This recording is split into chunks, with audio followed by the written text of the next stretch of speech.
Yes, sir. All the way live, where impact meets art, where information meets intention, where Miles and I dedicate ourselves. Miles and I and our producer. It's a full team effort over here, man.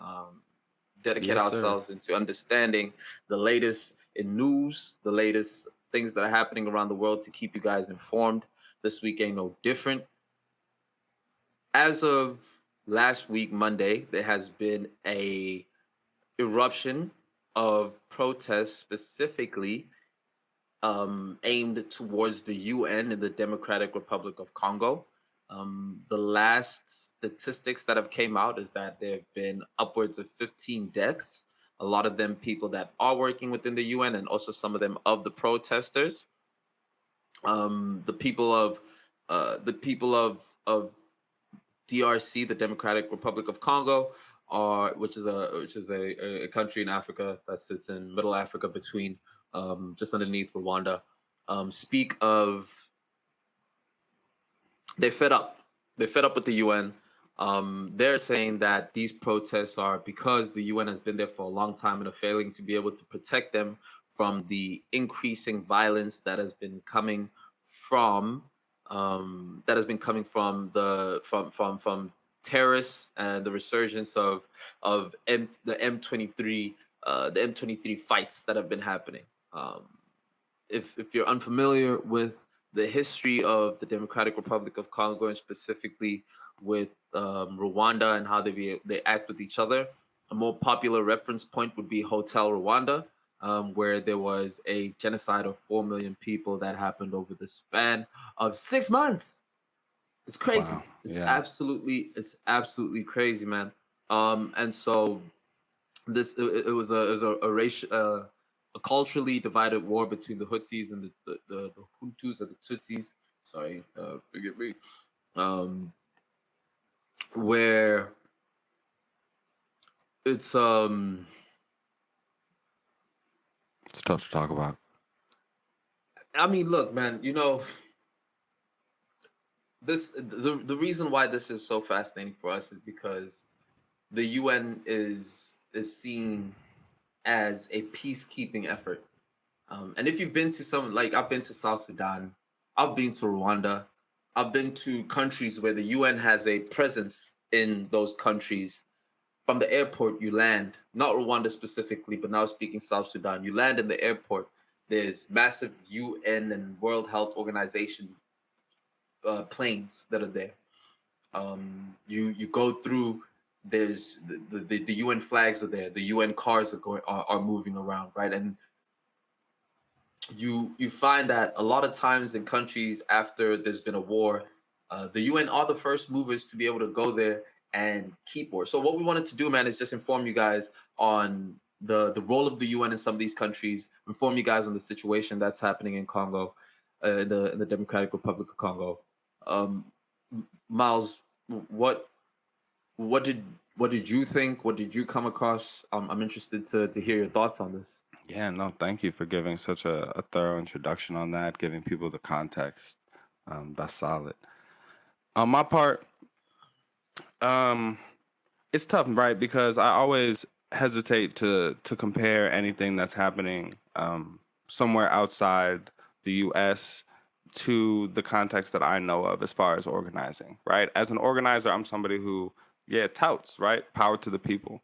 And so I think there's a lot to get into here in terms of what it means to have a revolution and for what it means for the people to oust any form of power, right, within their space.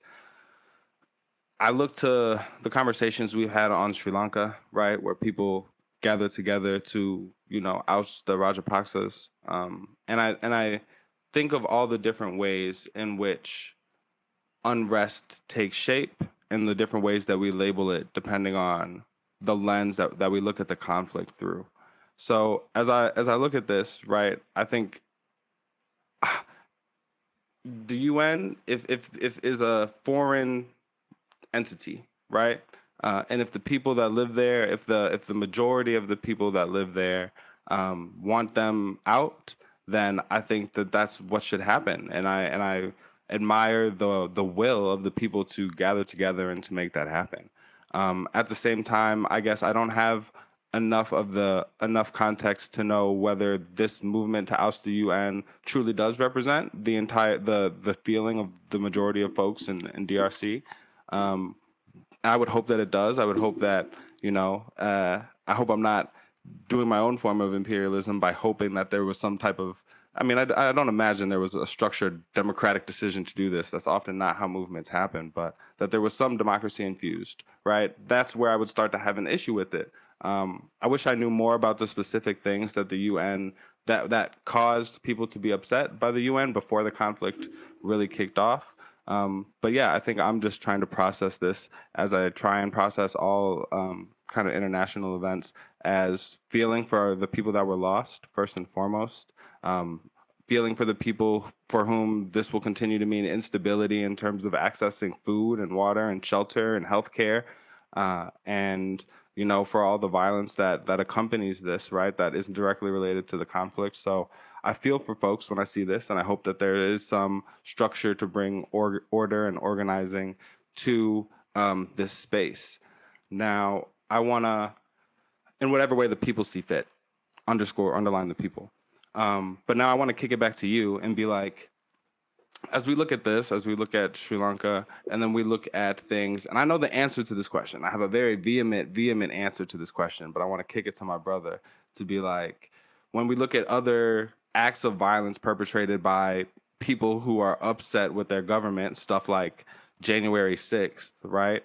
How do we make sense of all these different approaches to changing things outside of the established system?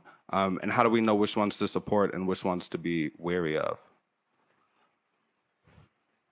I think it's very. I like the fact that you've highlighted some of the other instances where we've seen people take arms to be able to remove some form of power, and undoubtedly the UN's presence in DRC is a form of power, especially when you consider that it's a military. There is a military element to it.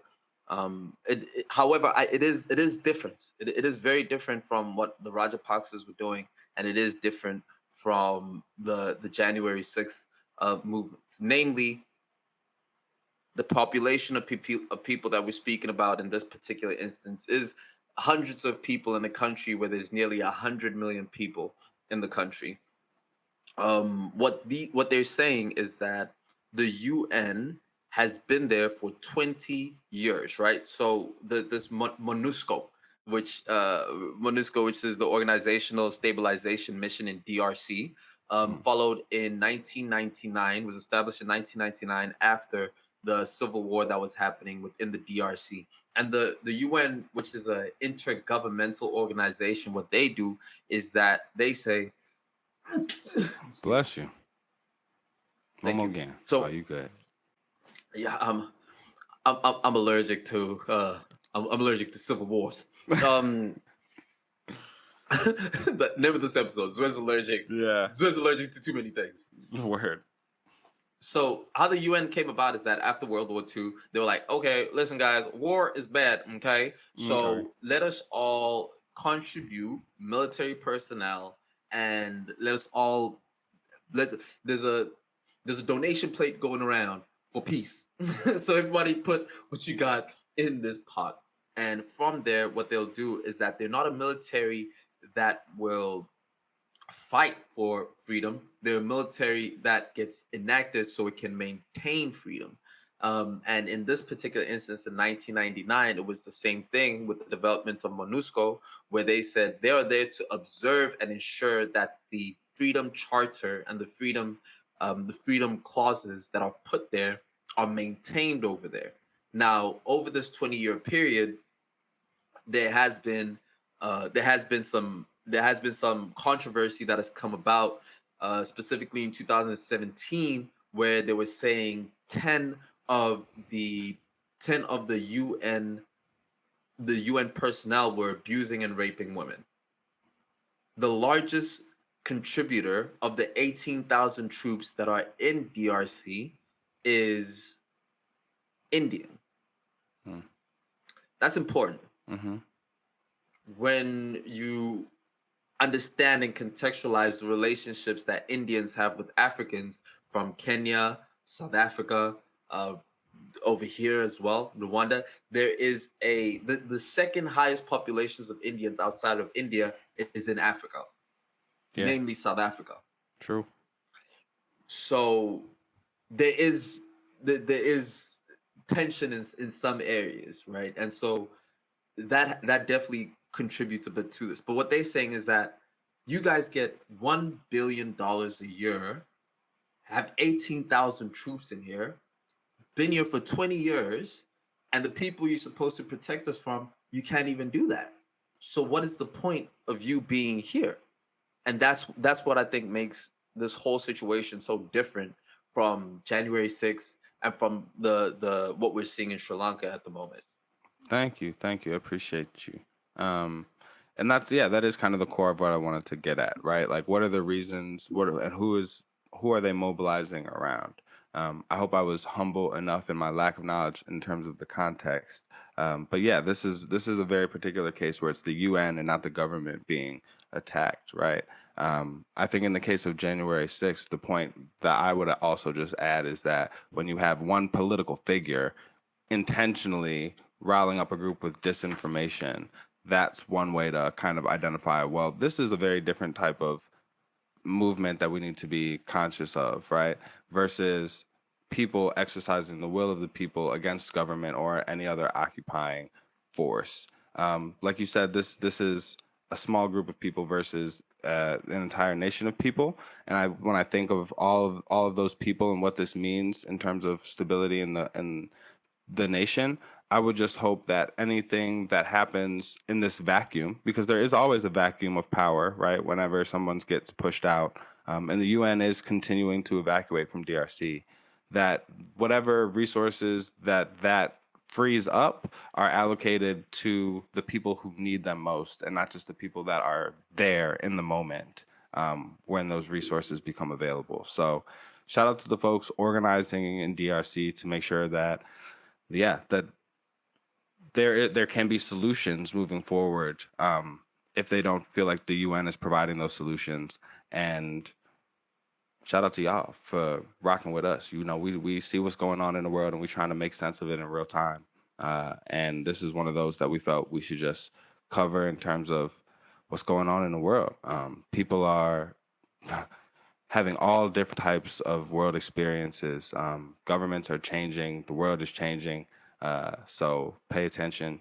And if you have questions, put them in the comments. If you have Put them in corrections, the put them in the comments.